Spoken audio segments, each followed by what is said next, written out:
I'm the bad guy.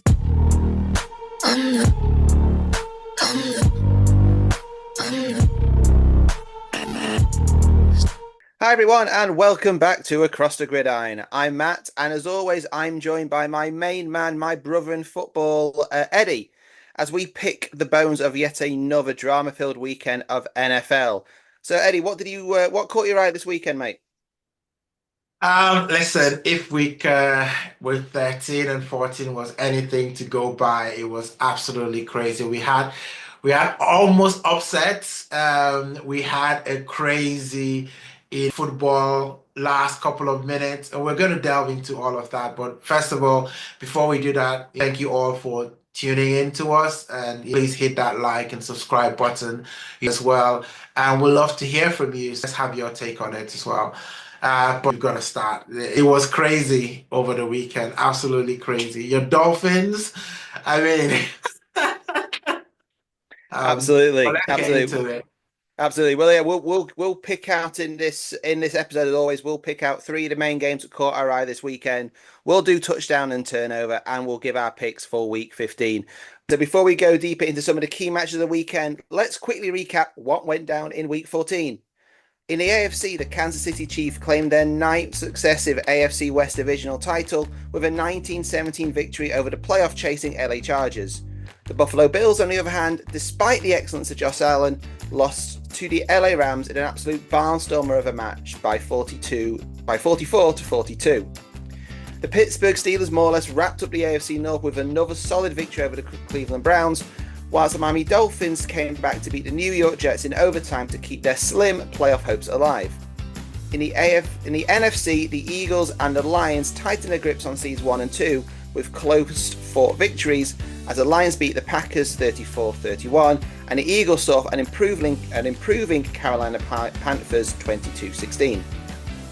The Tampa Bay Buccaneers replaced the Atlanta Falcons at the top of the NFC South as they beat the Las Vegas Raiders, whilst returning Kirk Cousins led Falcons got beat up by the Minnesota Vikings. The Seattle Seahawks won the big divisional game against the Arizona Cardinals to strengthen their hold on the playoffs, while the 49ers snapped their losing streak, beating the Chicago Bears 38-13. And the Dallas Cowboys lost again, didn't they, Eddie? So that was Week 14. So now let's break this down and let's get into it. And of course, I personally would love to start with the Miami Dolphins. Eddie, I think I'm bang back on the Tua train right now. Playoffs, here we come. We're going to win the Super Bowl. But in all seriousness, it was an absolute crazy game against the New York Jets. Aaron Rodgers had arguably his best game for the Jets. They took a 21-18 lead with only seconds remaining, but for some reason, Devontae Adams decided to take the ball out of bounds, and it gave the Dolphins a chance. And Tua in the offense delivered in that clutch. Sanderson kicked a 52-yard field goal to tie the game. And in overtime, Jonnu Smith, who hadn't caught a ball in regulation time, 3 interceptions and a touchdown for a win. An absolutely mental game. I mean, Eddie, what were your main takeaways from this one? This was one of my favorite games in the weekend, man. Yeah, mine too, Because surprisingly. also, of course, with your Dolphins, back on the train, back on the horse. Listen, it had everything. It had excitement. It had gutsy calls, right? This is how you look at good teams, right?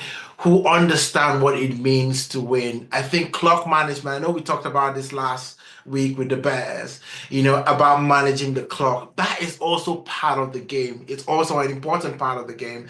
I thought, the coach was brave. He was gutsy, making sure that they knew exactly what they wanted to do. Get down into field goal area and kick that field goal to tie the game. Aaron Rodgers, you don't want to give Aaron Rodgers time to get back on the pitch. You don't. I mean, we've seen that so many times. Trust me, as a Cowboy fan, I've been on the back of Aaron Rodgers, coming in with 20 seconds. There was that game. Dak Prescott did everything that he wanted to do. He points in, and then we left too much time. And then Aaron Rodgers went in and absolutely broke our hearts. So I think that's clear understanding of who's on the other side of the pitch, right? There are a couple of quarterbacks that you don't want to give them time to get back on the pitch. Aaron Rodgers is one of them. Mahomes is another one. I think Joe Burrow is another one that you don't want to give any time on the clock because these quarterbacks can do crazy stuff. But back to the Dolphins game, I really love what I saw in that game, right?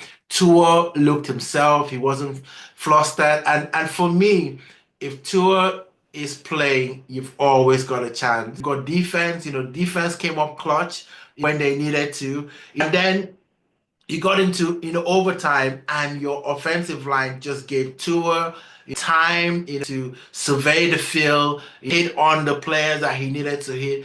And John Smith, talk about coming in from the cold, right? This is where they talk about the next man up. You talk about that in the NFL a lot. And it's someone who had for 3 hours of a game, and we all know how long an NFL game is. For 3 hours, he was basically just sitting there and just warming himself up in the game, not knowing when he was actually, if he was even going to play a part, right? If that game ended in regulation time, he probably wouldn't have done anything. But to come in and they say, hey, listen, we're going to ride you to win this game. I thought it was tremendous all around from the Dolphins. Yeah, absolutely. I think Johnny Smith was just immense in that overtime, and you see it quite a lot. Again, I know we're talking about the Dolphins right now, but you mentioned Kansas City, you mentioned Chiefs. You see that with Mahomes and Kelsey. In the clutch, you go to your main target, you go to your reliable source, and Johnny Smith has just been, he's been so reliable in the past few weeks. Now, you mentioned obviously you're confident on the playoff side of things, or you think we could get to the playoffs. I mean, personally, I think it's a little too late for a real playoff push for the Miami Dolphins. I mean, they've got to go all out now and win every game, and even then, it might not be enough. But for me, these last few weeks, obviously taking the game against the Packers out for a second, it shows that if Tua had stayed fit this season, the Dolphins are easily a winning record team, and they are playoff Yeah, bounds. yeah. For me, I think they'll probably just miss out. They've obviously got a massive game against the Texans, obviously coming. But where do you think Miami going? Do you think they're gonna be in that sort of wild card push at the end, or do you think again it's just too little, too late now? I mean, I hear you, right? But this is that time of the season where unpredictability happens, right? I think that the Dolphins are playing like a team that haven't given up on their season. Hmm. Playing like, they feel like, I mean, you look at the percentages and it's like, if at least there is a chance, we've got to do our own path. You got to go to the Texans, get that win, move to the next one, and just keep doing that. And listen, the other teams have got difficult games, as well. Hmm. I know that the Broncos are currently sitting in the seventh spot, but I mean the Broncos have got some difficult games, right? They're capable of a slip off, as well. So I don't think it's over yet. Okay, well but I hope to share your optimism, Eddie. I really do. But look, before we move on, let's quickly touch on the Jets. I mentioned obviously Aaron Rodgers had arguably one of his better game for the Jets yesterday. And obviously you had to crow in the Dallas Cowboys into the conversation as well, of course. But the hard facts are this is another loss against the Dolphins for the Jets. I think that's 8 in a row now. I mean, you know, they somehow find a way to lose this match again. Devontae, I mentioned it before, Devontae Adams caught the ball and then walked out of bounds. And by Yeah. doing that, you gave to a Man. chance. Yeah. And that's a experienced football player right there, just not thinking and and I said just giving his opponents a chance. I mean, it's been a it's been a bat crap crazy season for Jets, but where do you see them at the moment? Um, Listen, I don't know if Rodgers is gonna want to come back. I know he's been talking it up. He wants to come back to the Jets next season. For the Jets have got some decisions to make right now because they are potentially going to have a high draft pick next season. So your question is, do you draft a quarterback? Because this Aaron Rodgers experiment, at the most, probably there's one more year in it, at the most. But after that, you've got to start thinking about the future. So if I were the Jets, I'll be thinking, I'm going to draft a quarterback now. Aaron Rodgers has to show his commitment to the Jets by helping develop that new quarterback that comes in. Okay, Aaron Rodgers, you come back, you play one season, but we've already got someone that we've got to replace. It's not personal, it's business, right? If I were the Jets, that's what I would be doing. I think this game showed you that Aaron Rodgers is probably not prime Aaron Rodgers. He needs weapons to be able to do stuff. He's still a competent quarterback, and we've seen what competent quarterbacks are doing. Like look at Sam Darnold, Vikings. If you've got weapons around them, potentially you can make things happen. It's just that the Jets are just chaotic, right? If it's not one thing, it's another thing, right? So we just don't know what next will be in terms of what the next distraction would be. But for me, I think the Jets should start looking for next season. I would say get a quarterback, next season, and then just take it from there. Aaron Rodgers, listen, they've still not been in the playoffs, for God knows how long now, and Aaron Rodgers was supposed to change that. That hasn't changed, and as a franchise, they've got to start looking at their future. So, I think that game was good. It showed you that there is something still there in Aaron Rodgers, but I think you start to build for the future now. No, absolutely. The one caveat is that the Jets have tried to build for the future with quarterbacks. They've drafted high and they've drafted wrong, or they've drafted high and they haven't built a structure around whether it's Zach Wilson or Sam Darnold even mentioned himself. Yeah, they haven't built a structure around that new QB and Yeah. So maybe the problem is not really, just getting quarterbacks. Maybe the problem is the Jets, right? oh Maybe it's Zach yeah. Wilson, should be getting an apology right now because he did better than, Aaron Rodgers in his last time in the Jets. Because I think he had 5 wins. I don't think Aaron Rodgers has even cracked 5 wins yet. No, I mean, yeah, I mean Zach Wilson. I've said before, I felt sorry for him. He was just basically put on that pitch to get absolutely pounded by defensive Yeah, linemen. yeah, But yeah. let's move on now. Let's move on to the Kansas City Chiefs and their 23-20 victory over the LA Chargers. Now, look, the Chiefs are going to chief, aren't they, Eddie? I mean, bleed the clock, set up a field goal, win the division. Not only that, but they doinked their way to it too. As the commentary called, it was the doink for the division. So that's now 9 AFC West in a row, and it was just classic Kansas City Chiefs. So what were your thoughts watching that one, Eddie? Um, Honestly, this thing where they say about success leaving clues. The Kansas City Chiefs are playing like a dynasty right now. You look at, the Patriots when they were in their dynasty era with Tom Brady, and people used to talk about the refs, in it with them, giving them favorable decisions. I mean, when does your luck run out? When does your luck run out as a Kansas City Chiefs? Because it seems like they've gone to Lady Luck and they've stole all the luck for everyone else. So Lady Luck is not handing out locks to other teams because the Kansas City Chiefs has taken all the locks for the season. Because how do you explain how their games go down to the last play of a game and it goes in their favor? I mean, the odds of that is almost like going to Vegas and they're saying that okay, it's black, it's a black, every single time, and you're thinking, well, what's the odds of always coming up with black, all the time? And the Kansas City Chiefs, I don't know whether it means they're smarter than everyone else, or they're just a good team, but you watch that game, and again, you were thinking, ooh, Chargers could be in here. Justin Herbert played decently well.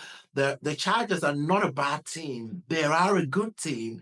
But it seems like the Kansas City Chiefs just brings everyone to one level and just says, you're going to play at the level that we want you to play. Our defense are going to play in one particular way. Special teams are going to come in, do what they need to do. And the offense, Mahomes ran for his life. He was under pressure in that game time and time again, but he was extending plays with his legs.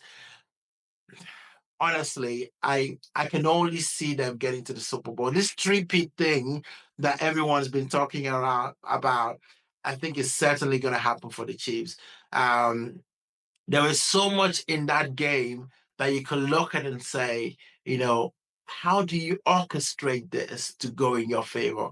I have no clue, guys. I don't know how the Chiefs are doing it, but this is absolutely, absolutely ridiculous, right? I mean, you look at Kelsey, and we thought Kelsey was washed. We're thinking, he's not exactly the same, but he came up with the plays that matters, right? Yep. And Mahomes is just coming up with the plays that matters.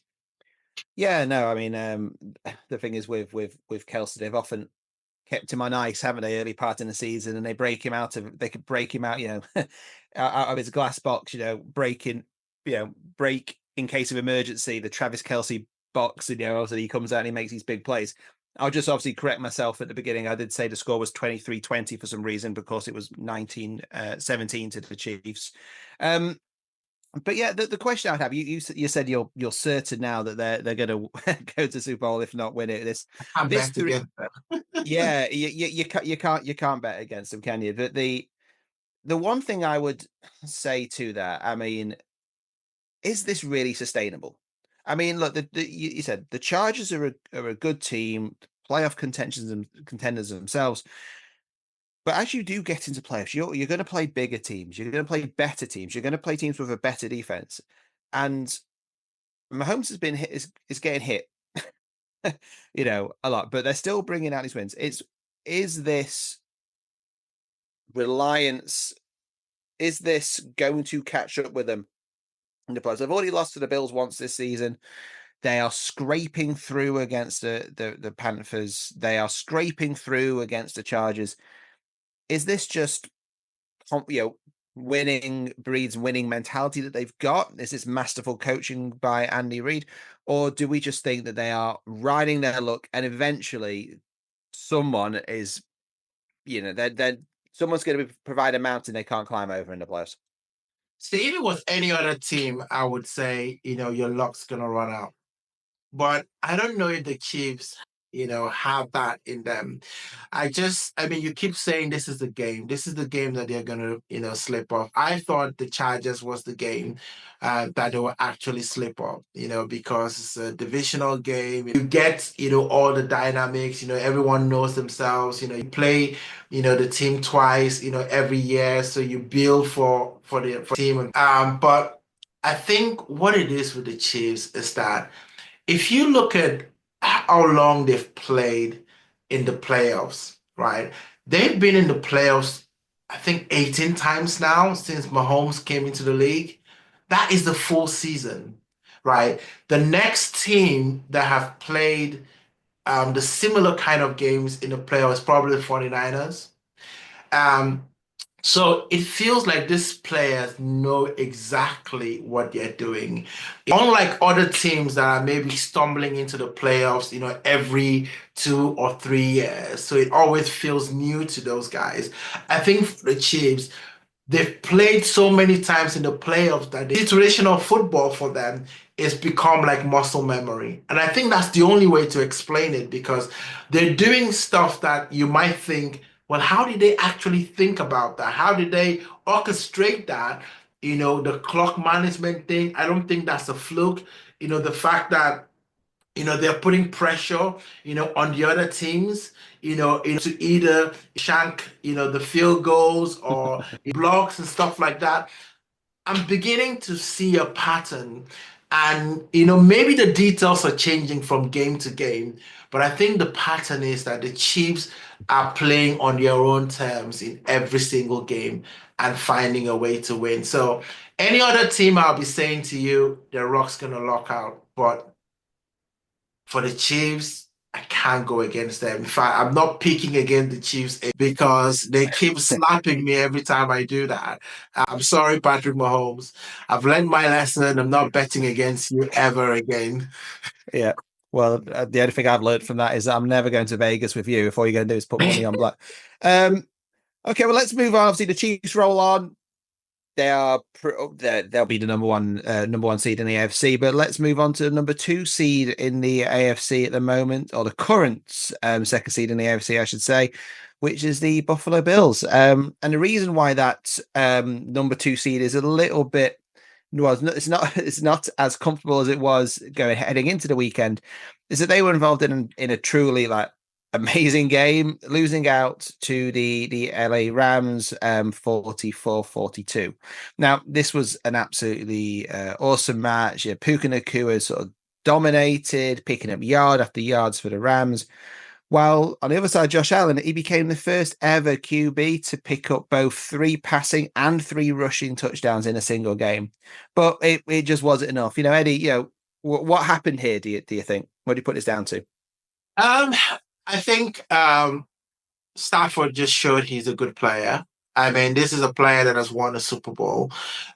So you've got to think that at some point someone was going to be on the wrong end of the Rams, right? They've got a good coach, McVay. They've got good players. Puka Nacua, Cooper Kupp. And this game, really showed me that the Rams are a dangerous team. I think that they're a team right now where people are probably sleeping on them a little bit because of the way that they started the season. But you've got to recognize that they're still a good team and you cannot write them up. This game, I put it on the Bills defense, right? Because you don't let Stafford throw for that many yards, over 300 yards, and expect to win. Now, Josh Allen played well. He had 6 touchdowns in this game, 3 passing, 3 running touchdowns. And if you get those kind of stats, you shouldn't lose a game. But I think it also shows you the fine margins in the NFL. No, absolutely right. I mean, it was a fantastic as well as as well. There was a few question marks potentially over the Bills. It was a fantastic result for the Rams. They currently sit 8th in the rankings for the playoffs, so very much on the bubble. But they are a game behind the Seahawks in the NFC West. Who are currently 3rd. So it's amazing how quickly all this could change. The NFC and the playoff race in particular is absolutely nuts. But let's just turn this a little bit back to the Bills seconds. I think that's obviously one of the main stories. Look, we know they're already guaranteed a place. They're guaranteed a playoff place now because they're going to win the AFC South. But last week we were talking about them potentially replacing Chiefs as a number 1 seed. Now they're 2nd seed and they've got exactly the same record as Pittsburgh. Yes. So they've already beaten the Chiefs this season, but we know that the Chiefs have a hex over them when it comes to the actual playoffs. How would you think the Bills are actually stacking up for the playoffs, Eddie? I mean, look, Allen, in many people's eyes, is already the MVP. He had despite being on the losing side, if one player didn't deserve to lose that match, it was Josh Allen. He is the MVP in waiting. Yeah. But going into the playoffs, how would you think they kind of stack up on the AFC side of things? So it's a good thing that you mentioned the Steelers because I think that they're not getting enough attention right now, but they are stacking up wins. And there's every chance that the Steelers could actually steal that number 2 spot if they're not careful, right? So the Bills, I know they're putting a lot of it on Allen, but you've got weapons for a reason. You brought in Amari Cooper for a reason. You've got Cook, running the ball for a reason. You've got Shakir, for a reason, right? And you need to start to use this player. And I know that Amari Cooper, he's still making plays. Amari Cooper is still that guy, right? So I want to see Amari Cooper in the playbook a little bit more. I want to see packages for Amari Cooper because when it comes to one-on-one, he's almost unplayable, right? So you need to be getting him the ball a little bit more. But the Steelers have a good defense, and that's what the Bills don't have. Right? If you compare the defenses of the two teams, right, the Steelers have a much better defense than the Bills, and I think that might come telling. So the Bills need to get their act together. At one point, you were thinking they were going to be able to take over from the Chiefs. Now they're going to be looking behind their shoulder and wondering what's going to happen because the Steelers have got very winnable games, right, coming up. I know the Steelers are also playing the Eagles as well, so that'll be an interesting one when that matchup comes in. But they need to focus on making sure they close out games until that number 2 seed is wrapped up. But I'll be looking at the Steelers and thinking, they could come in here and steal that. Well, I think next week's going to be key because we've got 2 massive games next week that could both potentially be Super Bowl games come February, because you've got the Bills against the Lions, and then you got Steelers against the Eagles all coming next week. So, both of those games, if the Chiefs obviously have a bit of a wobble, they could both be potential Super Bowl games there. So, but yeah, let's wrap that up there. I think that's enough for part 1, and we'll be back in part 2 for Touchdown versus Takeover. We'll see you there. I'm the bad guy. I'm the